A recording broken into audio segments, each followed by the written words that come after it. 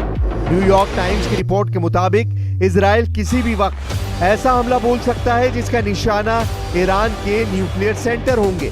Israel short notice पर Iran की एटमी site पर एक साथ धावा बोल सकता है जिससे अमेरिका को उसे रोकने या बीच बचाव का वक्त ही ना मिल पाए।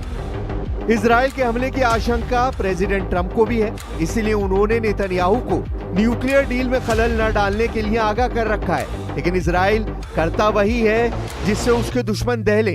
अपनी सिक्योरिटी के लिए इजराइल किसी भी हद को लांघ जाता है। ईरान को अच्छी तरह ये बात पता है, इसीलिए ईरान की तरफ से धमकियां दी जा रही हैं। नई धमकी अलग अंदाज में दी गई है। कैमरे लगे थे, बड़ी स्क्रीन लगी थी, सामने हॉल में ईरान सेना के अफसर बैठे थे, कई राजनेता भी मौजूद थे। मंच पर ईरान के रेवोल्यूशनरी गार्ड के चीफ हुसैन सलामी गरज रहे थे। ये भाषण बड़ी स्क्रीन पर दिखाया जा रहा था। खामनेई के सिपह सालार ने जो कहा वो सीधी धमकी है। धमकी एटमी बम बनाने की, इजराइल को तबाह कर डालने की। हुसैन सलामी ने ऐलान किया कि वो हर तरह के युद्ध के लिए तैयार है। युद्ध के मैदान में इजराइल अकेला हो या फिर महाशक्तियों की संयुक्त सेना, ईरान झुकेगा नहीं। ईरान दुश्मनों से भिड़ेगा भी और जीतेगा भी।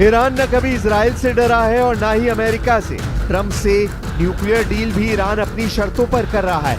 ट्रंप ने ईरान की ज्यादातर मांगे मान ली हैं, जिससे ईरान के हौसले बुलंद हैं। खासकर ट्रंप के खाड़ी के दौरे के बाद ईरान को लगने लगा है कि नेतन्याहू और ट्रंप में दूरियां बढ़ गई हैं। टाइम्स ऑफ इजराइल की रिपोर्ट में बताया गया है कि सोमवार को ट्रंप नेतन्याहू की फोन कॉल में तीखी बहस तक हुई है। चैनल 12 न्यूज के मुताबिक बातचीत में ट्रंप और नेतन्याहू कई मसलों पर असहमति जताते रहे। ट्रंप ने नेतन्याहू से दो टूक लहजे में कहा कि वो ईरान के साथ कूटनीतिक समाधान चाहते हैं। कथित तौर पर ट्रंप ने फोन कॉल पर दावा किया है कि वो ईरान के साथ फायदे का सौदा करने वाले हैं। वहीं नेतन्याहू इस बात पर डटे रहे कि ईरान के पास एटम बम नहीं होना चाहिए। ट्रंप नेतन्याहू के हॉट टॉक के अपडेट के बाद ईरान ने नेतन्याहू को डायरेक्ट धमकी दे डाली है। ईरान के कमांडर इन चीफ ने तो ये तक कहा है कि दुनिया के सबसे ताकतवर दुश्मनों से भी वो मोर्चा लेने के लिए तैयार है। ये इशारा किसके लिए है समझना मुश्किल नहीं है।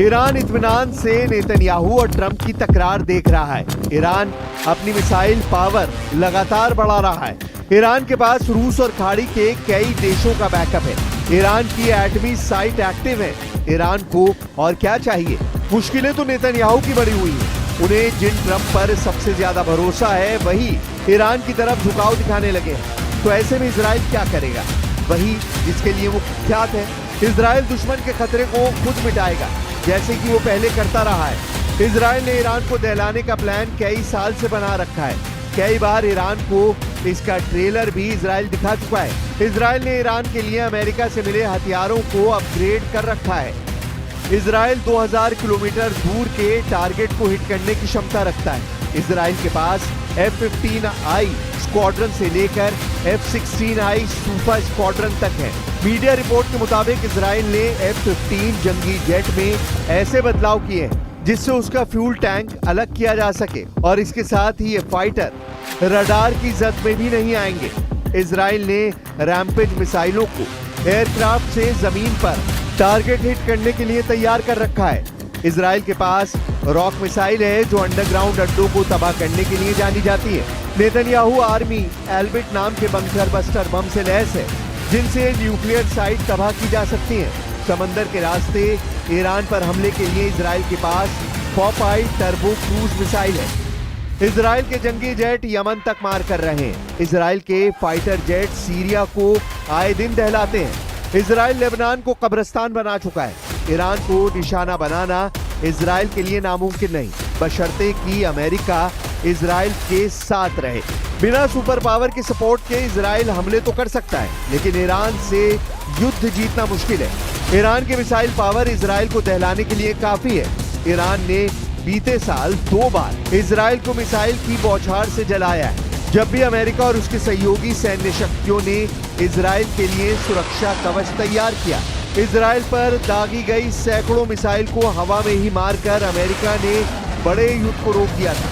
लेकिन इजराइल का नया प्लान ऐसा है कि उसके शुरू होने के बाद युद्ध रोकना किसी के बस में नहीं होगा।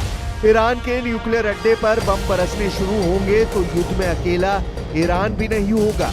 ईरान के साथ रूस, चीन और उत्तर कोरिया जैसे वो देश होंगे जिन्हें अमेरिकी दादागिरी बर्दाश्त नहीं।